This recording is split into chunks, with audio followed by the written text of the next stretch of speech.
Hey, I'm Scott Stein, and I'm going to take a look at a laptop here that fits into a size that you may not normally be considering, and that's the Ultra Portable.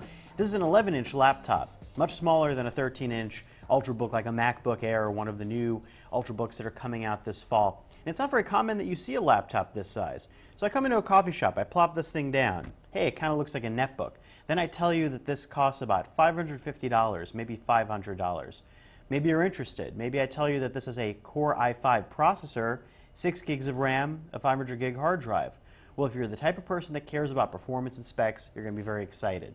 But then there are other people that are looking at something very ultra portable that could be an iPad, a tablet, something else that's a little more versatile to them, that they don't care so much about these performance specs. It really depends on who you are. But for $500, you really can't get anything that has that much juice under the hood that gives you that performance in a netbook size. But netbooks, that's a couple of years old already. I mean, netbooks are dead. So why do you care about that? You care about it because it's kind of like an 11-inch MacBook Air, but it costs half the price. Now, this is admittedly far more plastic. This thing is thick.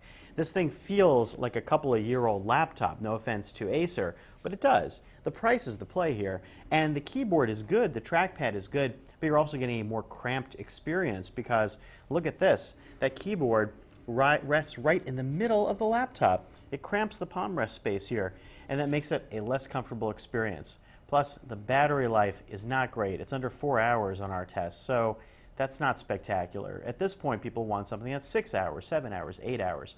And to get that little battery life out of this device cramps your use of it. I mean, if you have a bus ride that fits at 3 hours, you may not have a lot of plane flights that fit in there, so you have to carry some sort of a battery pack.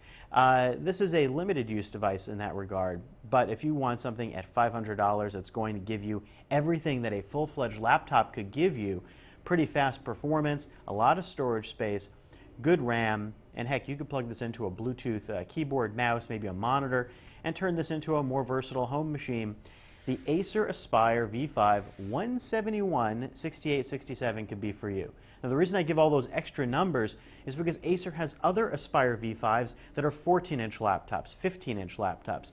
The 171 is the only 11-inch laptop, and that's pretty confusing, but it's an evolution of a laptop you may have heard of from a couple of years ago called the Acer Aspire Timeline X 1830T. Now, that one was also a mouthful, but we loved it at the time. It was about $899, but it had more battery life performance on our test. And that's a killer if you drop an hour off the battery life, even if you get this to half the price. If it had better battery life, I'd be saying this was a no-brainer. So there you go, the Acer Aspire V5-171, an interesting alternative to the Ultrabook landscape, although it's not quite as useful.